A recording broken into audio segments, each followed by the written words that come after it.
नमस्कार बच्चों, कैसे हैं आप लोग? बच्चों, उत्तराखंड पुलिस कांस्टेबल भर्ती परीक्षा की प्रश्नोत्तरों की सीरीज में हम अगली वीडियो लेकर यहाँ पर उपस्थित हुए हैं और यहाँ पर हम अभी उत्तराखंड के इतिहास के बारे में तैयारी कर रहे हैं। तो वीडियो को शुरू करते हैं। वीडियो शुरू करने से पहले बच्चों, फिर से एक बार आप लोगों से दरख्वास्त है कि वीडियो को लाइक करें, सब्सक्राइब करें, कमेंट करें और शेयर करें।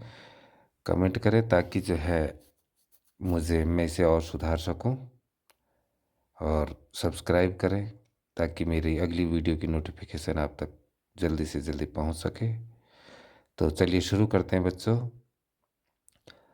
पहला प्रश्न है, मौखरी के राजवंश के अंतिम शासक कौन थे जिनकी मृत्यु के बाद मौखरी राजवंश हर्षवर्धन के अधीन हो गया था? तो बच्चों, जो पुष्यभूति वंश था, पुष्यभूति वंश के शासकों में जो महाराजा की उपाधि, यानी कि वो महाराजा धीराज की उपाधि मिली थी, वो मिली थी प्रभाकर वर्धन को। ठीक है बच्चों, प्रभाकर वर्धन को मिली थी। तो इनके थे तीन बच्चे, तीन संतानें थी। एक का नाम था राज्यवर्धन, एक का नाम था हर्षवर्धन, और इनकी एक पुत्री थी राज्यश्री। तो बच्चों, राज्यश्री की शादी जो हुई वो हुई कन्नौज के मौखरी के राजा ग्रहवर्मा के साथ। किसके साथ? ग्रहवर्मा के साथ, जो कि मालवा का शासक था। तो देवगुप्त ने जो है, देवगुप्त ने ये जो ग्रहवर्मा है उसकी हत्या कर दी और उसकी पत्नी राज्यश्री को जो है बंदी बनाकर ले गया। कौन था देवगुप्त? ये एक मालवा का शासक था। तो ये उसे बंदी बना के ले गया।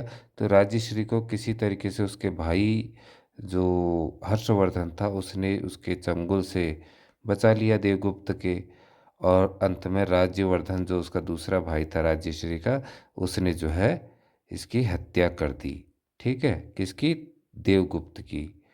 तो मौखरी राजवंश के अंतिम शासक अभी बताया मैंने कि कौन था? ग्रहवर्मा था बच्चों।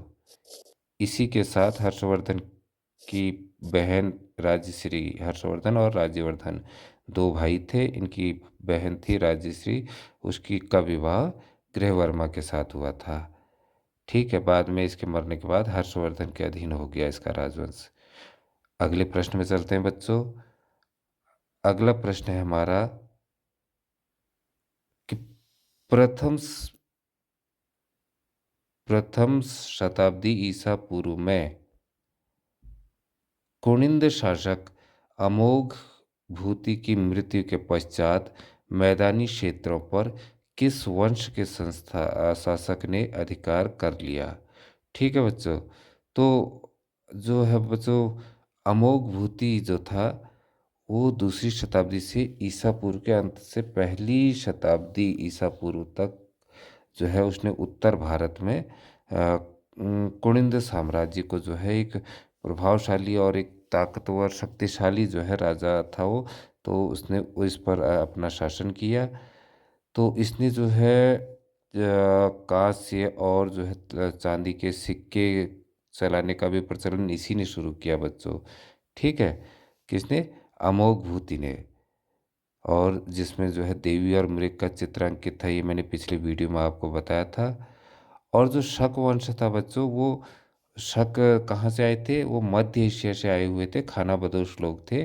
तो खाना बदोश लोगों का एक समूह था। खाना बदोश किसे कहते हैं? खाना बदोश जो है खाने की तलाश में एक जगह से दूसरी जगह घूमते रहते हैं बच्चों। ठीक है। हालांकि आज तो हर कोई आदमी खाना बदोश ही है, खाना बदोश की ज़िंदगी जी रहा है। हाँ, तो इन शक वंश के लोगों ने जो है बच्चों भारतीय उपमहाद्वीप और भारत के उत्तर पश्चिमी भागों में भी बसकर जो है क्या कर लिया था? अपना शासन स्थापित कर लिया था। ठीक है। तो इसमें कुनिंद शासक अमोघ भूति मृत्यु के पश्चात किसने शासन किया? तो वो थे शक। हमारा दूसरा विकल्प है शक। ठीक है बच्चों। तो अब हम आते हैं अपने तीसरे सवाल पर। तीसरा सवाल है हमारा, निम्न में से कौन सुमेलित नहीं है? ठीक है, सुमेलित नहीं है कह रहा है बच्चों। तो सुमेल पहला ये दिए हुए हैं, इसमें पुराना नाम दिया है पहले और उसके बाद दिया है वर्तमान नाम। तो पहला विकल्प है गोविषाण। तो गोविषाण बच्चों क्या था? ये गोविषाण का नाम बताया गया काशीपुर। ठीक है, तो मैंने आपको पिछले वो वीडियो में बता रखा था कि गोविषाण जो है किसका नाम है, आज के काशीपुर का। काशीपुर शहर जो ऊधम सिंह नगर में है, तो उसका नाम ही गोविषाण था। दूसरा विकल्प है हमारा वीरभद्र। वीरभद्र का नया नाम क्या है? ऋषिकेश है बच्चों। तो ये भी सही है। ठीक है, ऋषिकेश का नाम वीरभद्र ही था। और ये जो है क्या नाम कहते हैं, एक औद्योगिक बस्ती है अब यहाँ, जिसके ज़्यादातर लोग जो है आईडीएफसी है, कंपनी होती है कि Indian Indian drug and pharmaceutical company होती है ना, जहाँ दवाइयाँ बनती हैं, ड्रग्स बनते हैं, तो वहाँ यहाँ के ज़्यादातर निवासी काम करते हैं। तो ये भी हमारा विकल्प सही है। तीसरा विकल्प है हमारा बच्चों मोरध्वज कोटद्वार। तो ये विकल्प भी हमारा सही है बच्चों। कोटद्वार को ही मोरध्वज कहा जाता था। कोटद्वार से लगभग 10-12 किलोमीटर आगे नजीबाबाद रोड पर मोरध्वज का किला भी है, जो हिंदू और बौद्ध धर्म के काफ़ी रहस्यों से भरा हुआ है। तो ये भी हमारा सही है। अब हमारा ये सही है, ये सही है, ये सही है, लेकिन वो कह रहा है सुमिलित नहीं है। तो हमारा चौथा रह गया कालो डांडा टिहरी। तो इसका मतलब क्या है बच्चों कि कालो डांडा टिहरी हमारा सही उत्तर है। अब सही उत्तर कैसे है? कालो डांडा बच्चों किसको कहते थे? कालो डांडा कहते थे लेंस डाउन का पुराना नाम था कालो डांडा। कालो डांडा का अर्थ होता है बच्चों बादलों से घिरी पहाड़ी को कालो डांडा कहते हैं। तो ये लेंस डाउन का पुराना नाम है। और लेंस डाउन कहाँ है? लेंस डाउन है पौड़ी गढ़वाल ज़िले में। पौड़ी ज़िले में है। और यहाँ पर हमारे पास विकल्प में दिया गया है टिहरी। तो ये गलत हो गया, इसलिए हमारा विकल्प डी सही है बच्चों। ठीक है, अब हम चलते हैं अपने चौथे प्रश्न में। चौथा प्रश्न है बच्चों कि निम्न में से कौन सा क्षेत्र शक संवत का प्रचलन सूर्य मूर्तियों व मंदिरों की उपस्थिति तथा शकों के अधिकार की पुष्टि करता है?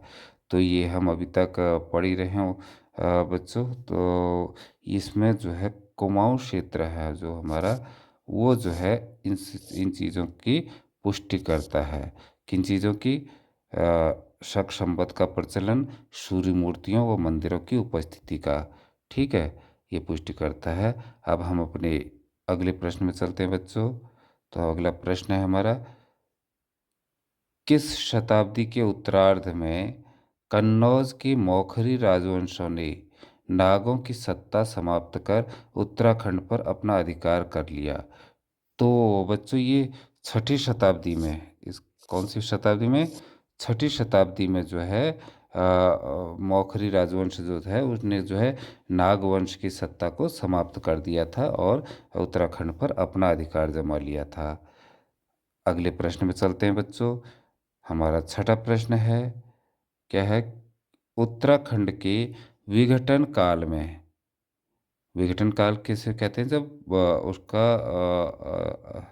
विघटन हो रहा हो बच्चों। ठीक है, किसका क्या नाम कहते हैं? उत्तराखंड का विघटन हो रहा है, तो मतलब खत्म हो रहा है विघटन, समझ लीजिए एक तरीके से। तो उत्तराखंड के विघटन काल में किस शासक ने आक्रमण कर दक्षिणी उत्तराखंड पर अधिकार कर लिया? तो बच्चों इसका सही उत्तर है विग्रह राज। कौन? विग्रह राज बच्चों। और विग्रह राज जो था, राज चौहान था बच्चों, जो एक हिंदू राजा था, हिंदू राजपूत क्षत्रिय राजा था, जिसने जो है भारत के उत्तर पश्चिम में भाग में तो शासन किया ही। और जब उत्तराखंड का विघटन हो रहा था, तो उसे मौका मिला और उस मौके का उसने फायदा उठाया। उस काल में इसने उत्तराखंड के दक्षिणी भाग पर भी आक्रमण करके उस पर अपना अधिकार जमा लिया बच्चों। ठीक है, तो ये प्रश्न भी हमारा हो गया। हम चलते हैं 7वें प्रश्न में। 7वां प्रश्न है बच्चों कि हर्षवर्धन की मृत्यु के पश्चात उत्तराखंड कई छोटे छोटे राज्यों में विभक्त हो गया। इनमें सबसे बड़ा कौन सा राज्य था? तो बच्चों जो हर्षवर्धन था, हर्षवर्धन की मृत्यु के पश्चात, क्योंकि उसके दो बेटे थे, उनके भी संतान को जो है मार दिया गया, तो निसंतान हो गया। तो उसकी मृत्यु के पश्चात जो है उत्तराखंड छोटे छोटे राज्यों में बट गया, विभक्त हो गया। तो इनमें से सबसे बड़ा राज्य कौन सा था, कह रहा है बच्चों। तो बड़ा राज्य कौन सा था, इसमें सबसे बड़ा राज्य था ब्रह्मपुर। ये ब्रह्मपुर के बारे में मैंने बताया आपको कि ब्रह्मपुर किसे कहते हैं, आज का जो द्वाराहाट शहर है बच्चों, ठीक है, उसी को हम ब्रह्मपुर कहते हैं। और इसकी राजधानी लखनपुर थी, जो आज हम चौखुटिया नाम से जानते हैं, वही इसकी राजधानी थी। और इसका जो ब्रह्मपुर राज्य का विस्तार था बच्चों, ये केवल कुमाऊं में ही नहीं बल्कि गढ़वाल तक जो है ये फैला हुआ था। तो ये जो है सबसे बड़ा राज्य बन गया था। ठीक है बच्चों, तो हमारा विकल्प सी इसका सही उत्तर हो गया। चलते हैं अगले प्रश्न पर। 8वां प्रश्न है बच्चों हमारा कि उत्तराखंड में भ्रमण पर आने वाले लोगों का वर्णन निम्न में से किस पुस्तक में पुष्यभूति शासक हर्षवर्धन के समय मिलता है? ठीक है बच्चों, तो अब इसमें क्या है, उत्तराखंड में भ्रमण पर आने वाले लोगों का वर्णन हमें क्या पुष्यभूति शासक हर्षवर्धन के समय मिलता है, किस पुस्तक में, कह रहा है। तो बच्चों जो राज तरंगिणी है, ये राज तरंगिणी किसके द्वारा लिखी है बच्चों? कल्हण के द्वारा लिखी थी ये। ठीक है, और राज तरंगिणी का अर्थ होता है कि राजाओं की नदी। और इसमें जो है बच्चों ज़्यादातर अधिकांश कश्मीर का वर्णन किया गया है। क्या कल्हण ने जो है इसमें किसका वर्णन किया है? कश्मीर का। तो ये तो हो नहीं सकता। उसके बाद आता है बच्चों हर्षचरित। ठीक है, तो हर्षचरित जो है ये बाणभट्ट द्वारा लिखी गई वो है बच्चों पुस्तक। और इसमें बाणभट्ट ने जो है क्या कर रखा है, हर्षवर्धन का जीवन परिचय लिखा है, हर्षवर्धन के बारे में लिखा है। ठीक है, और तो हर्षवर्धन ने जो है उत्तराखंड पे शासन भी किया है। ठीक, तो वो ये तो उस इसी की पुस्तक में जो है उत्तराखंड में भ्रमण पर आए हुए लोगों के बारे में भी बताया गया है बच्चों। तो हमारा जो विकल्प सही है वो है हर्षवर्धन। अगले सवाल में चलते हैं। अगला सवाल है बच्चों, छठी शताब्दी में ब्रह्मपुर पर किसका शासन था? ठीक है बच्चों, छठी शताब्दी में ब्रह्मपुर पर किसका शासन था?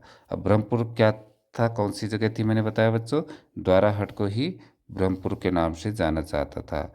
तो छठी शताब्दी में बच्चों पौरव वंश का जो है उत्तराखंड पर शासन था। किसका? पौरव वंश का। उनकी राजधानी ब्रह्मपुर ही थी, और जो है जो अब द्वाराहाट के नाम से जानी जाती है। तो उत्तर विकल्प सी हमारा सही है। अगले प्रश्न में चलते हैं बच्चों। तो अगला प्रश्न है, कार्तिकेयपुर वंश का संस्थापक था। कार्तिकेयपुर वंश का संस्थापक था, कौन था? तो ये था बच्चों बसंतन या बसंत देव। मेन चीज़ है, इसको बसंत देव से ज़्यादा जानते हैं। और दो जो भी यहाँ पर विकल्प आपको दिखेगा तो उसे आप टिक कर देना, बसंतन हो चाहे बसंत देव, दोनों एक ही हैं बच्चों। तो इनकी पहली राजधानी जो थी वो थी जोशीमठ, जो कि चमोली में है, बद्रीनाथ मार्ग पर है ना जोशीमठ, तो वहाँ थी।